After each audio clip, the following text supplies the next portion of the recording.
Okay, then continue. So we're on Siman 53. If somebody is following, it is a page 33. And it's very interesting. Today is all trees, and halacha is number 3, CF3. So, and now topic, broth and juice of fruits and vegetables. Okay, so continue, halacha number 3. With regard to fruits that were soaked or cooked solely for the sake of broth, one recites shechakol blessing on the broth. Therefore, we recite the shechakol blessing on a coffee and tea. That's a very good example, right? The same blessing shechakol is recited on beer, whether it's produced from dates or barley. Okay, so let's do it again, and there is commentary. So one more time, with regard to the fruits that were soaked or cooked solely for the sake of broth. Okay, one who recites shechakol blessing on the broth. Shechakol blessing on the broth. Okay, so meaning that they would not eat fruits, but only the liquid. Therefore, okay, so because the liquid is primary, so we say shechakol. Therefore, to recite shechakol blessing on a coffee and tea. Commentary: for coffee and tea are brewed only for the sake of the beverage, not for the coffee beans or tea leaves. So that's I think it's a very, very interesting explanation. So the fruit in some sense is a tea leaves or coffee beans, right? But that's not what we want. We don't care about the beans. Actually, we throw them out, and we throw out the tea leaves, right? What we care is about the liquid. So we say shechakol. So okay, continue. The same blessing shechakol recite on a beer. So beer is there are two types of beer. I mean, whatever we have in our countries is from barley, but in Middle East they have beer from dates. They have a lot of dates. It's very cheap and very common, so they do beer from dates. Okay. So continue, halacha number 4, and it says, vegetables or fruits that are soaked in a salt water so that they should become pickled, even if these vegetables are commonly pickled, such as I don't know how to pronounce gherkins. I'm not sure what is it. We're going to see cucumbers, rhubards, gourds, beets, or cabbage. Okay, I'm not sure what is this two at least. Rhubards. Nevertheless, we recite only shechakol blessing on the liquid. Okay, so of course, so if somebody pickles these fruits or vegetables, so on the fruits or vegetable you say appropriate blessing, whatever it's fruit or vegetable, right? But on the liquid, so usually people don't drink liquid, I think. But if they do, so they would say shechakol. For even though the flavor of the vegetables or fruit is present in the liquid, nevertheless, since the main purpose of soaking is not to impart the flavor of the vegetables or the fruit into the water, but rather that they themselves, that is fruit or vegetable, should become improved through the soaking. Okay, it's a very long sentence, so let's stop here. So before that, we said that if we make a soup or something, right, from vegetables, so this liquid becomes like vegetable. So if you want to drink just this soup broth without vegetables, so you say bara. Let's say if it's vegetable, right? So same with the fruits. Right, same with the fruits. When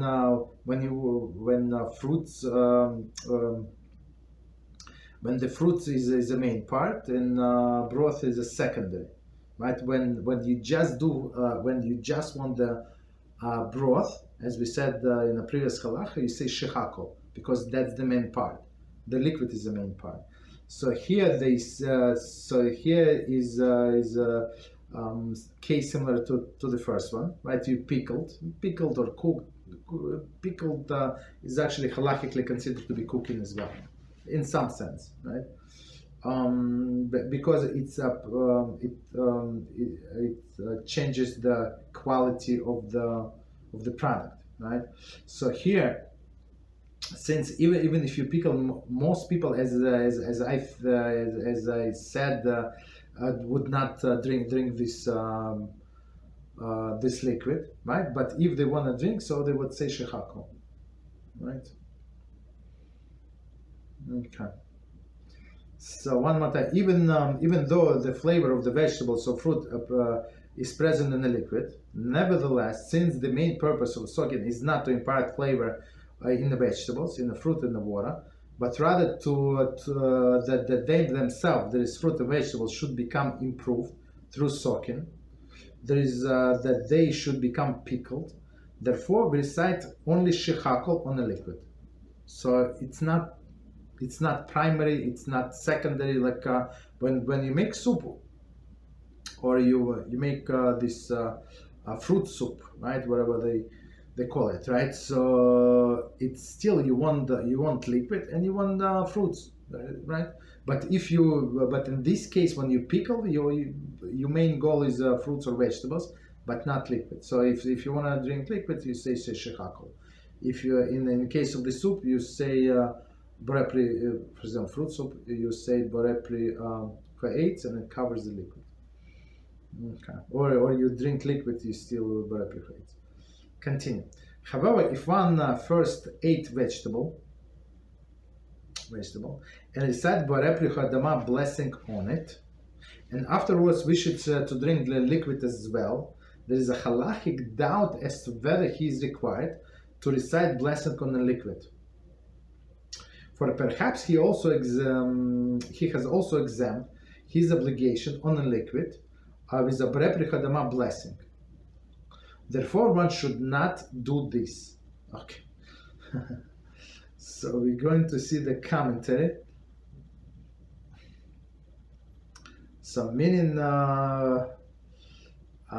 if somebody, like, let's say somebody ate a pickle and now he wants to drink this broth that they call it brine, I think, right? So that's the problem is, should you say separate blessing on the brine or not? That's the issue.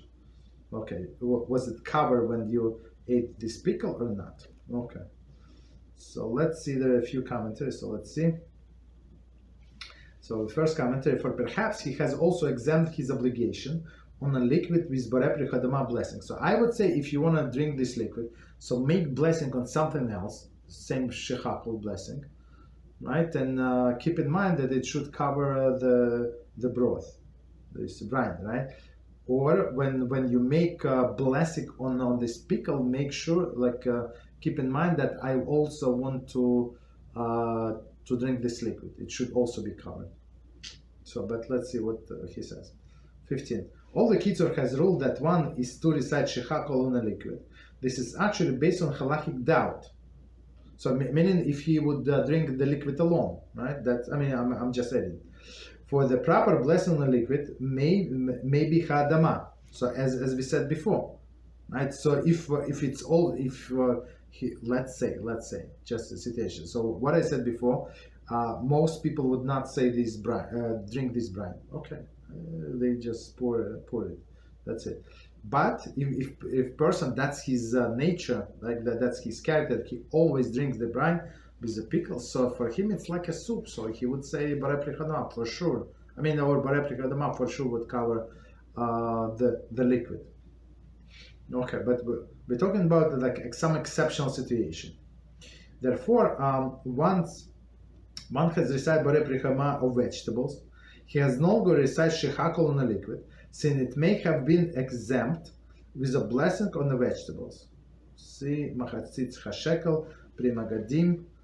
Metzudas Zahav to 224. So it's not such a simple thing. So on one hand, if you would drink this broth by itself, for sure you say shechakol, even though there is a halachic doubt. But if you would plan to drink it together with the fruits or vegetables, you just keep in mind that should be covered again because of the halachic doubt.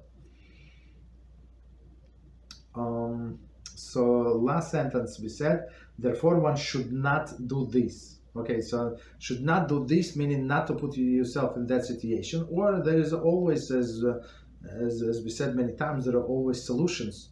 Just make the blessing on something else, and keep in mind that you want this also to be covered. That's it. Okay. So continue. Commentary. Rather, he should avoid drinking the liquid after eating the vegetables. Alternatively, he may recite shechakol with something else, right, and exempt the liquid that with that blessing. Mishnah Berurah 254. That's a universal thing. Not even drink the liquid, but even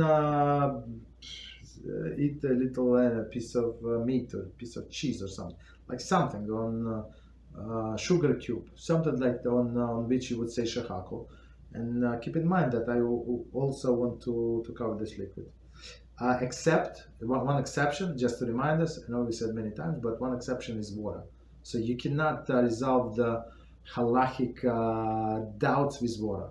Never. Okay. So continue. If one eats the vegetables together with the liquid, no additional blessing is required. As Chadama blessing recited on vegetable exempt the liquid as well, since the liquid is subordinate to the vegetables. So that's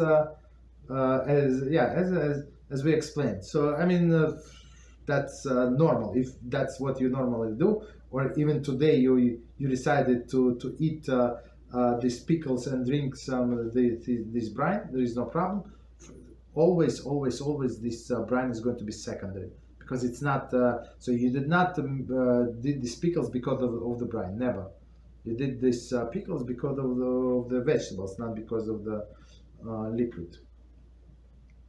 So it says Mishnah Berurah 254. Continue. In fact, according to the Mishnah Berurah, there, even one who wishes to eat the vegetables and drink the liquid afterwards, the Chadama blessing recited vegetables will generally be effective for a broth as well. Okay, I mean that's what we said. All right, so you say one blessing on the vegetables, and this should be covered. I mean it's two explanations, but I mean from different sides, but different approaches, but exactly the same result. Okay, so it's subordinate. Okay, or subordinate, or you meant to eat and drink at the same time. Okay, no problem. Okay, any questions before we continue? It was long, see.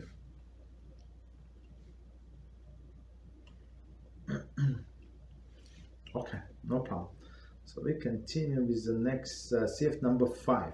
Similarly, with regard to fruits, vegetables, legumes, and the like, that one cooked in a liquid that has its own flavor, such as one cooked these items in vinegar, in borscht, or in milk, the halacha is that we recite shechakol blessing on the liquid. But if he first ate the solid foods and recite appropriate blessing, there is a halachic doubt as to whether or not the liquid is exempt with the blessing. Okay. And we're going to explain why. That's a different, it's totally different case. So in a previous sif, we said that they were cooked or pickled together. So that's one dish. So here, it looks like it's combination of two dishes, right? There were, right? So let's see. Similarly, with regard to fruits and vegetables, legumes and the like, that one cooked in liquid, that it has its own flavor. So all of these cases before, just to summarize, all of these cases before we were talking about water that absorb the taste of the fruits or vegetables. So now we're talking about it's not water, it's different liquid, right? It has its own flavor. Okay. So one more time, similarly with regard to the fruits, vegetables, legumes and the like, that one cooked in a liquid that has its own flavor, such as one cooked these items in a vinegar. So vinegar is this one entity, this let's say fruits, vegetables in a different entity. Borscht is also, it's like a ready soup, it's a beet soup, just to remind us. Or milk. I'm not sure why somebody okay, so but probably looks like, I never heard of it, but looks like there is some dishes when you cook vegetables in milk. I don't know, or fruits in milk. I'm not sure what kind of fruits, but okay. The halach. So on if you eat the borscht or milk or vinegar, I'm not sure. Do we say the separate blessing on vinegar? I mean, if it's a pleasant taste, I would say yes, like some kind of balsamic vinegar, right? But otherwise, it's not it's not edible. Okay. So one second. Borscht milk. So meaning on these liquids separate, you would say blessing. The halacha is that we recite shechakol blessing on a liquid. Okay, 17 commentary. Since the liquid has a taste of its own, it is to be considered on its own, and the blessing on the vegetable does not play a role in determining the blessing. So I mean, it's well, let's read it again to be clear. Since the liquid has a taste of its own, like milk, right? It is to be considered on its own.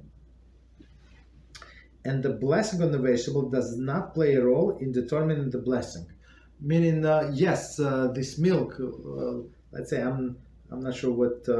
Maybe I'm just thinking. So in my mind, I know only of one example. So sometimes people would cook pumpkins in milk. That's what I remember. Yes. So maybe that's the case. Right, but since this milk had the taste of its own, even though it changed the taste, now it's absorbed the vegetable taste, but it's not water. In water it was very simple, but here they say shechakol. So if it would be water, so you would have the same blessing as on a vegetable. Just to remind us. Okay, continue. So, and we say the vegetable does not play a role in determining the blessing. Mishnah Berurah 28:12. Therefore, the blessing is shechakol. The blessing is shechakol, which is appropriate blessing for milk. Okay, so we're talking about milk, vinegar. They say see paragraph 15, so we're going to get to it. And borscht. See Mishnah Berurah 12:5-8. Okay. Okay, no problem. So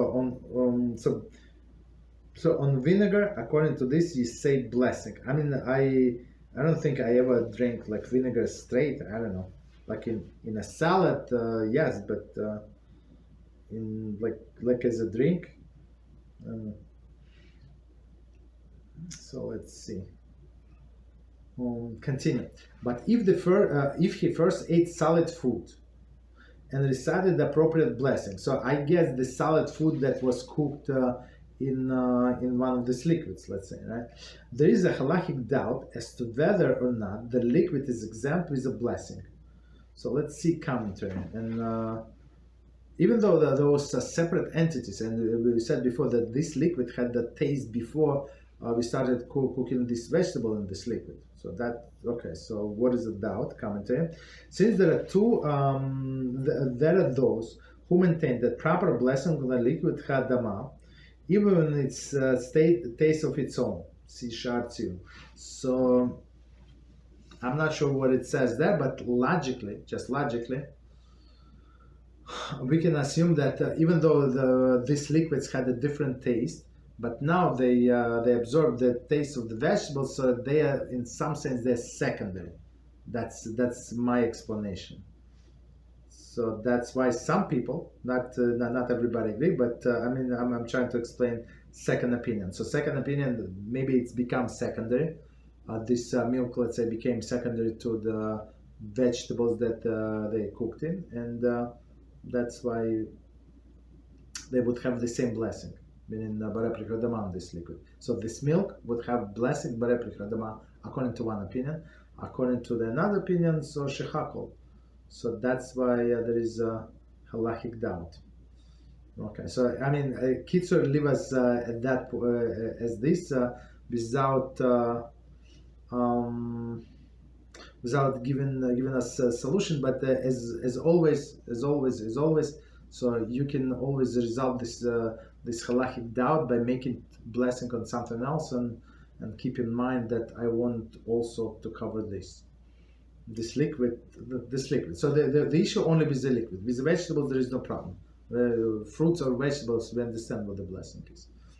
Okay, so let's see. Continue. Halach number 6. Kitzur now details how raisins may be processed to produce beverage that are halachically considered wine. So it's very, very, very practical. And we have some students, and they live in these places, and unfortunately it's not, because they don't have means, it's not so easy to acquire the kosher wine, right? So even though in some of them we have one couple that lives in a country, not going to say which country, where it's very famous for production of wine. And even though where I live, we have a selection of wine from that country, kosher wines, but in their country they simply do not sell the kosher wine, or it's like even 3 times more when that we pay here, like crazy. So of course they cannot afford. Not 3 times. I apologize. Not 3, but one. No. It's 1.5 times more what we pay here. And for us, it's expensive. Like the cheaper wine. I'm not sure. Maybe it's good wine. We don't buy these expensive things, but they cannot afford it. So that's a perfect solution for them. These raisins. So let's see. Raisins that have enough moisture, right? So enough moisture is also like most of the raisins would not fall under this category. Just let's see. Raisins that have enough moisture that if one were to crush them, their honey double quotes, there is this thick extract of the raisins would emerge. So most of the commercial raisins, whatever you buy in the store, is not going to come under this category. Just so you know. So, and commentators say without first soaking them. Mishnah Berurah 2:59. So today, when you buy in a store, I mean in regular stores, so they pretty dry. I mean, even though you feel they're fresh, but if you crush them, nothing is going to come out, most likely. Okay, so one more time, raisins that have enough moisture, that if one were to crush them, the honey, there is the thick extract of the raisin would emerge. If one took such raisin and crushed them to soak them in the water, so now, okay, for the purpose of drinking the liquid and not for the sake of eating the raisins, the halacha is that they were soaked for 3 days, and they were bubbling due to the fermentation. And after 3 days, he poured out the juice into the different utensil. The juice is considered halachically actual wine. Therefore, the drinking, it recite Barepri Hagafen on it, and after drinking, he recite Me'am Shalosh blessing. So let's try to understand. So first of all, it must be like very, very fresh raisins, not over dried. So when you crush them, some things come out, like some. Of course, it's not a liquid, so there's no liquid, but some, as they call honey, like thick extract of the raisins, right? So then, if when you do that, so they qualify to be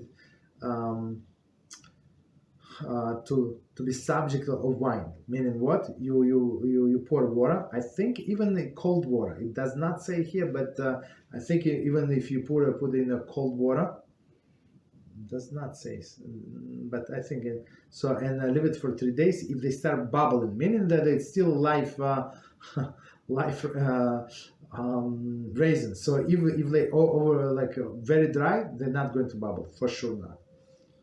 They're going to stay in this water for forever, right? And after 3 days, he pours out the juice into the different utensils. So now you show that you care about the juice only, not about the fruits, right? The halacha is that if they were soaked for 3 days and they were bubbling due to the fermentation, I'm sorry, and after 3 days poured in juice in different utensils, I apologize, the juice is considered halachically actual wine, 100%. Of course, it's not fermented, it's not. There is no like alcohol there, but something. Before drinking the wine, one recite Borei Pricho Geffen on it. And after drinking it, he recite Miam Shalosh blessings. So we bought this kind of raisins in Israel on the shuk, on the market. So for sure they was so fresh, like so full of, as they call honey. So for sure from those raisins you would be able to make this raisin wine. But whatever you say, this you buy this, what is it called, like Sunsweet, the California brand. So I mean, they, even though they're fresh, like fresh, but there is nothing that you can squeeze out of them. Okay. And whenever a cup of wine is required, there is Kiddush Havdalah. We can fulfill the obligation with it. So this raisin wine is 100% wine. I mean halachically wine, so you can use it. There is no problem. Kiddush of Hadal recited over the cup of wine at the onset of and completion of Shabbos respectively. So on the beginning of Shabbos you start with Kiddush, we finish with Havdalah. So in a case of need, if somebody got stuck somewhere, so that's the thing to do. Unless, or as some people do, they just buy grapes. For example, if it's the grapes available and there's no kosher juice or something, so then you just squeeze the juice. That's it. So you have grape juice. Okay, continue. But when producing wine, one must see to it that the raisin constitute more than 1/6 of the volume of water in which they are soaked. So now we're talking about the ratio. So the ratio should be less than 1:6. Okay, water to raisins. Okay. So continue. When making this calculation, the volume of raisin is reckoned according to the size they were when they were moist, before they were dried. 21. For further discussion, see Shulchan Aruch, Mishnah Brocha. So meaning when they were grapes, but it's very hard.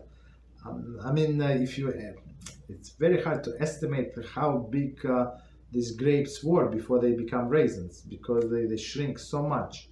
I'm not sure how many times they shrink, maybe 3 or 4 or 5 times, I don't know, maybe even more. Okay, but that's how you calculate. So if I guess, not guess, but I think to save, to stay on the safe side, so just do a little extra raisins if you have. That's it. It would be better flavor for sure.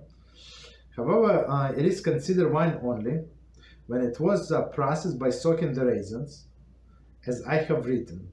Okay, but if one soaks the raisins in water, it does not become wine through this soaking.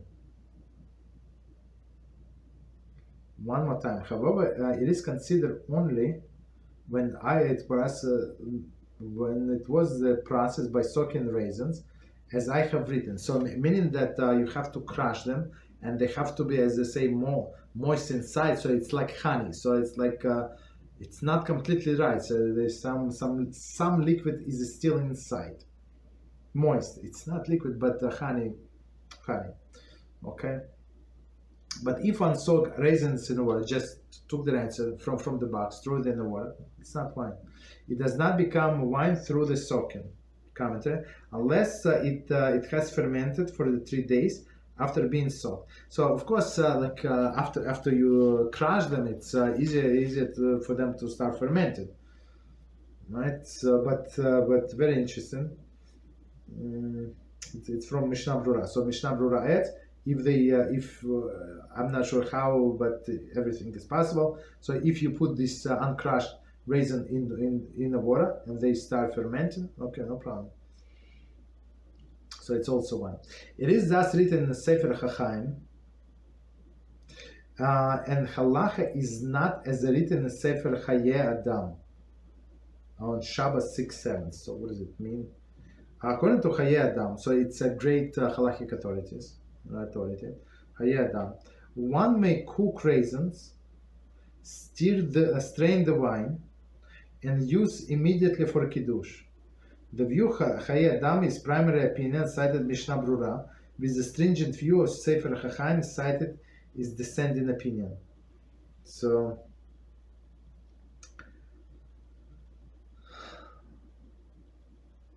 let's try to understand. So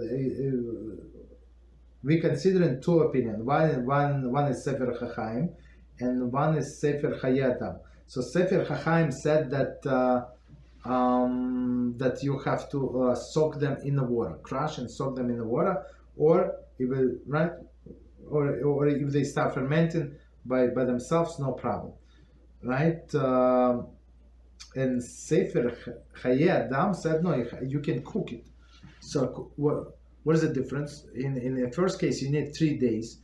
In a second case, if you cook, so they say you just cook, you strain the wine and you can use it immediately. So no 3 days is needed. Okay, so you expedite the process and you can use it for a kiddush. The view of Hayei Adam, meaning cooking, is primary opinion cited by Mishnah Brura. So that's I think that would be faster. With the stringent view, Sefer HaChaim cited descending view. So descended view, okay, there is opposite, opposing view, but in case of necessity, we can rely on Mishnah Brura and just cook them. I would assume the concentration should be the same, meaning 1-to-6, no more than 1-to-6 ratio, meaning 1 part of raisins and 6 parts of water, no more than that. If one, continue. If one soaked or cooked raisins, so that's just before we continue, that's why this Kitzur edition is very valuable. Why? Because it gives on the bottom this commentary. It says Mishnah Brura, so Mishnah Brura is final authority. So whatever he says we do, and sometimes he would say Igras Moshe if he disagrees, but you see very, very rare we have Igras Moshe. I mean we have, but not so many times. Okay, so Mishnah Brura says that you can count on cooking these raisins in order to get wine. Okay. Continue. If one soaked or cooked the raisins with intention of eating the raisins, beside the drinking the juice, there is a number of halachic doubts with regard to the proper blessing on the resulting beverage. So that's the problem. I'm not sure why a person would do that. I mean, so if we soaked according to the primary opinion of the Kitzur, or he cooked according to descendant view of Hayei Adam, right? Or Mishnah Brura put them reverse the order. So, but if you did it in order to eat raisins, that's the problem. That's the problem. So the problem is whether this if this beverage was not your final goal, so maybe you have to say Borepli Chayetz on it, and you just ruin your wine basically. Commentary: Kitzur Shulchan Aruch 2:11. Mishnah Brura for discussion of this case. Okay, so we finish this topic. Okay, so any questions on what we said?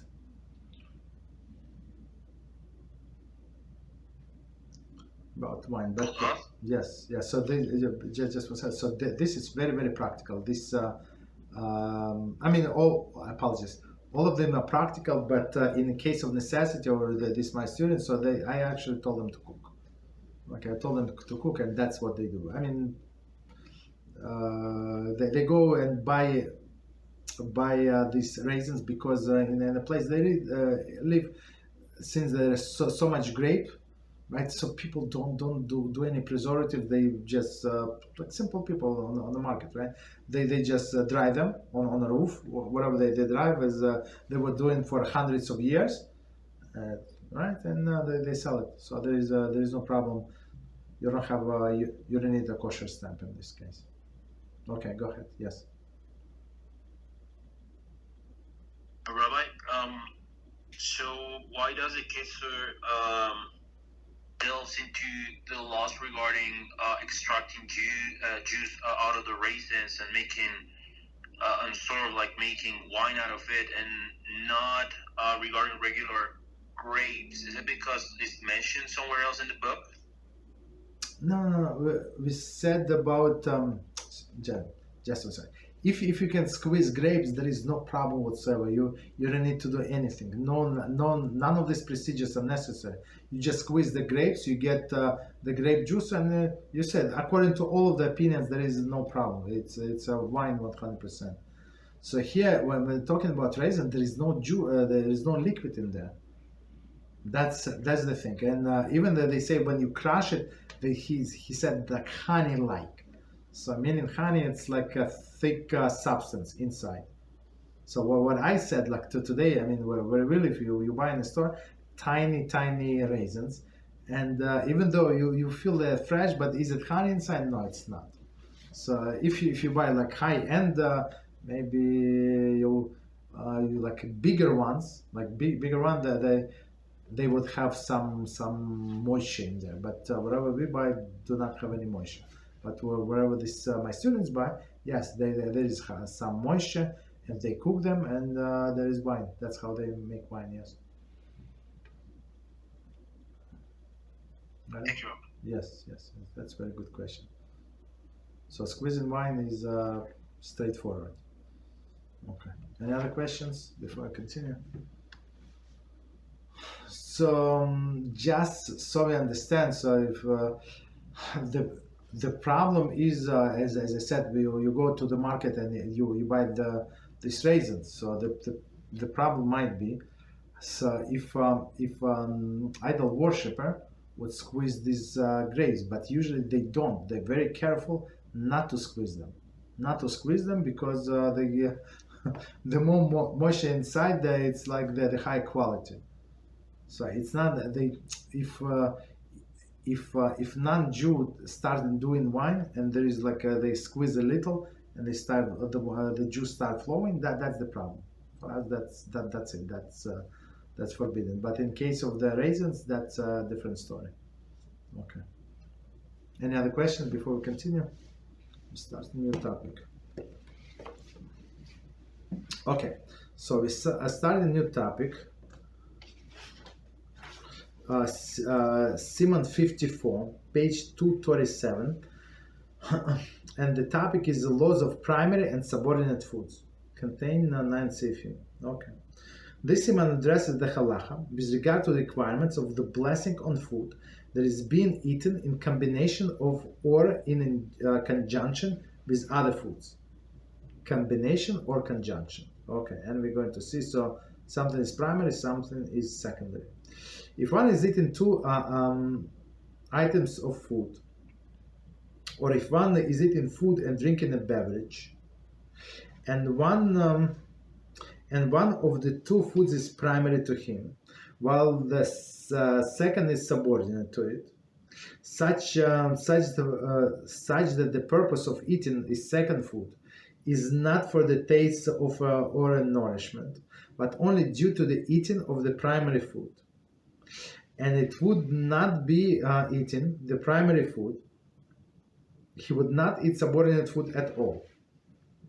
For example, if he felt weak, and in order to regain his strength, he eats salted fish, for example, herring or radish, but since they are sharp, he eats a bit of bread as well, or something else to neutralize the sharpness. Or similarly, if he desires to drink liquor and he drinks it, and in order to neutralize the sharpness, he eats a bit of bread or fruits afterwards, the halacha is that he recites the blessing primary food, the fish and the liquor. Okay, we're going to see the commentary. So for some people, I understand it's a little shocking. This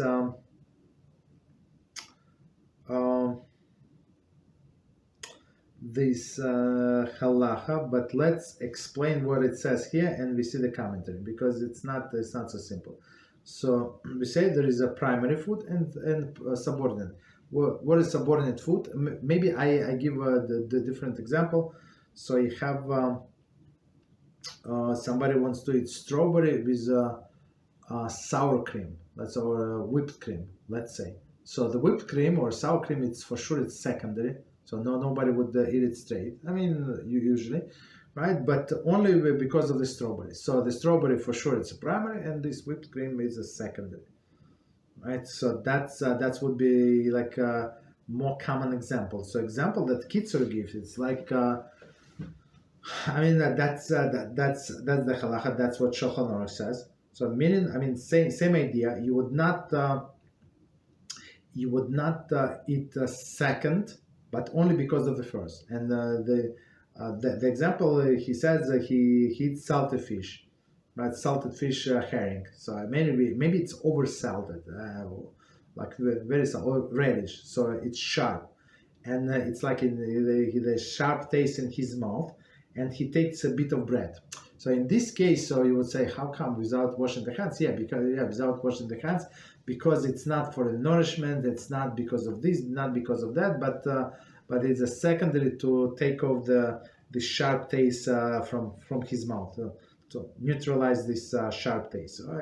Bread is one of the extreme example. It could be cookie, it could be piece of vegetable, cucumber, like anything, right? So it would be, if it's only to neutralize the taste, so it is second. But if you also want this cucumber, so of course you would say the blessing of the cucumber, right? Or if you also want the bread, right, for satiation, of course you need to go and wash your hands for bread. So how often this? It's like I would say the thing is spontaneous. That's the way I see it. I mean, meaning this example. But if you were planning, or another example, you eat French fries, right, and fried potatoes, and you eat it with the ketchup. So ketchup for sure, it's like you don't say the blessing on the ketchup, or you eat mustard, right? You dip something in the mustard or whatever. You have a dip, right? You eat piece of celery and you dip it in a dip. So of course you don't say the blessing in a dip, whatever. Maybe it's very tasty, but the only reason you eat this dip or this ketchup because of the primary food. So that would be like more straightforward.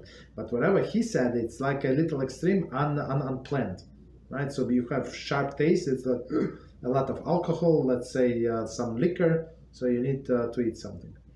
Commentary. According to understanding of many authorities, Sadid Bashar Tziyum 2:12:9, herring is considered primary with respect to the bread only when one originally ate it in order to regain his strength. If, however, he ate it because he desires to eat herring, the bread would not be subordinate to the herring. And one who is required to wash his hands and recite Al Nitilas Yadayim, and recite Hamotzi blessing on the bread, even though he's eating it only because he ate herring. So let me see. No, it's actually the words of the Kitzur that he was weak. So I mean that's what it says. So, and this Shar Hatziyun says specifically only in this case when person is weak and his main purpose is to eat herring. I'm not sure. Don't ask me. I'm not sure how this herring should restore his strength. I'm not sure. Salted fish, like I would say, if you're weak, like go eat a piece of bread. That's for sure would restore your strength. But how herring, I'm not sure. But based on this, it should work, right? So according to this commentary, if he ate herring to restore his health, that's for sure it's primary. So that's the situation is going to work. Bread is secondary. But if you eat the herring because you enjoy it, so for sure the bread is never secondary, right? So even as I said, or it's spontaneous. You did not know that this herring is so sharp, or some other food so sharp. Okay.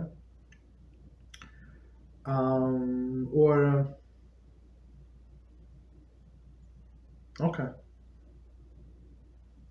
So let's see. So and then this the thing that you would eat to offset the sharp taste is subordinate, but it's very rare situation, I guess. Continue. Oh, one second. I missed something. Oh, okay. On on a subordinate food, there is a bread or fruit, meaning from a previous example.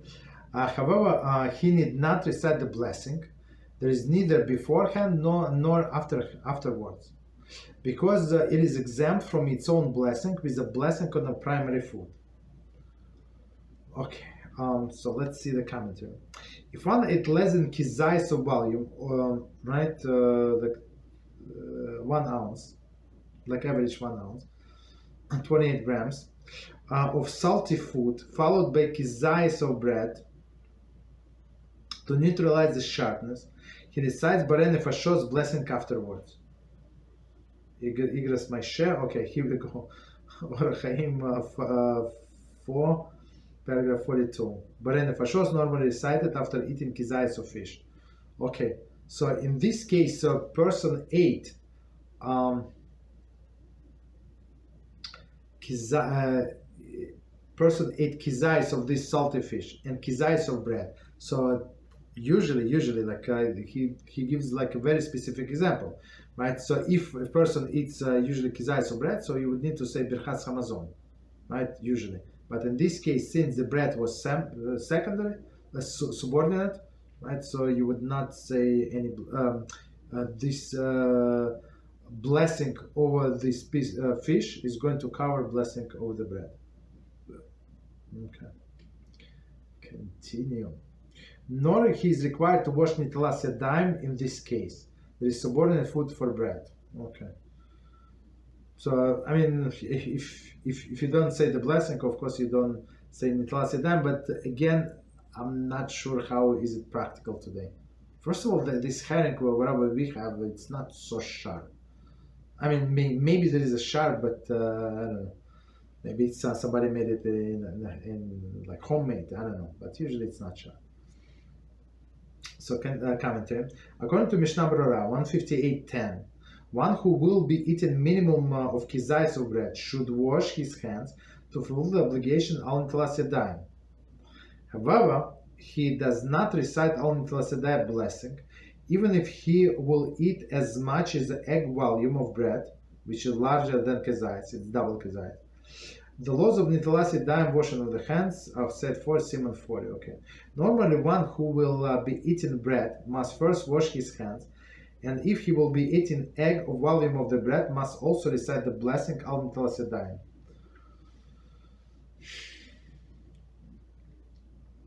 CCF1 with note 8. So just 1 second. Let me see quickly. See. Okay, so it's somewhere here. 1 second. Before we continue, I want to see what we said in note number 8.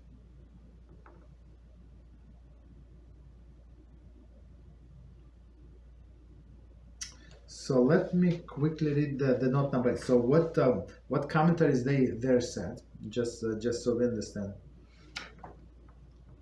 So commentary here state that normally a person who would eat a kizais of bread would go and wash his hands, right? So the question is if he said the blessing or not.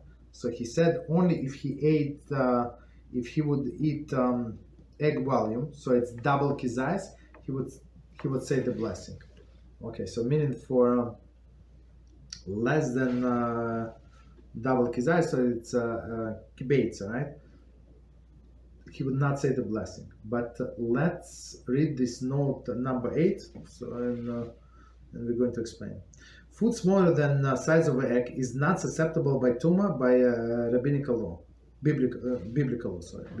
See Mishnah Berurah 158. So why do we wash our hands to begin with?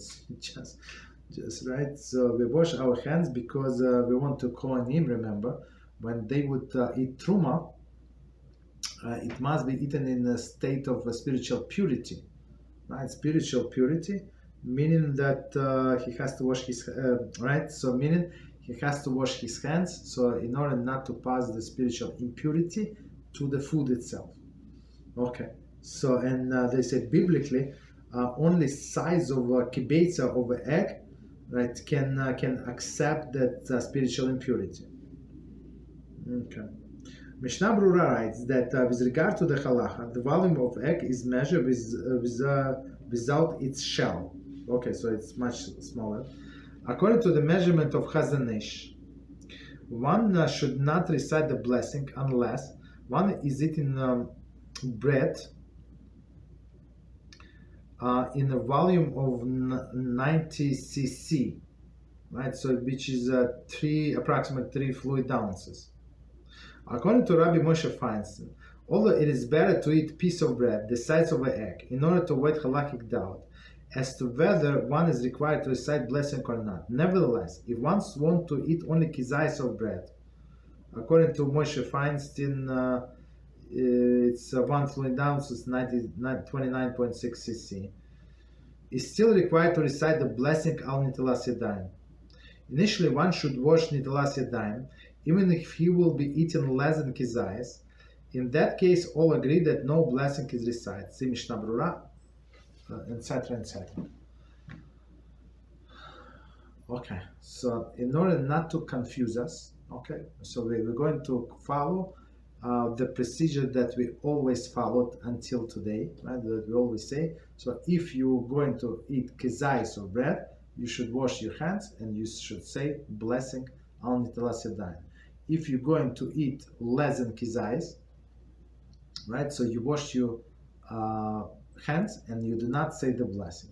If you want to go according to all of the opinions, so you need to, you would say the blessing only if you eat double kizayis. So meaning 2 ounces. And Chazon Ish, if somebody is following of Chazon Ish, so he was like very strict. It's not strict, so it's okay. That doesn't matter. So it's three times more. So he said it's 3 fluid ounces. Only then he says that you have to say the blessing. So it's not strict. The difference in the opinions. Let me just explain. The difference in opinions how these eggs that we have today is different from the eggs that they have in biblical Talmudic times. So that's the only difference. Okay, so some authorities say like this and like that. So Rabbi Moshe Feinstein, that's all, said on 1 ounce you should eat. You should recite the blessing. But it's my personal understanding. Most of the time, a person would not eat kizayis. Kizayis is a tiny part, 1 ounce. Like even if you eat, let's say, way today like pita bread, right? So if you even say like half a pita, it's still so heavy. So it's like for sure it's to like half a egg, to 2 ounces. Okay. So and it's half a pita is nothing. Okay. So I guess we can stop here. We finished number 3. Yes.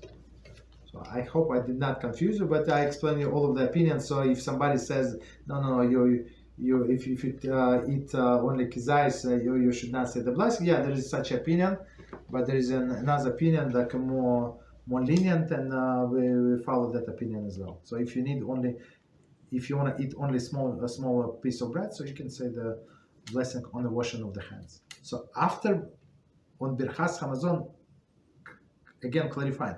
There is no problem whatsoever. Everybody say that after one kizayis you say birchas hamazon. That's a different story. The only difference of the opinion if whether you say the blessing or the washing of the hands. I hope I did not confuse you. I hope so. Okay. Any questions on any topic? This topic, different topic?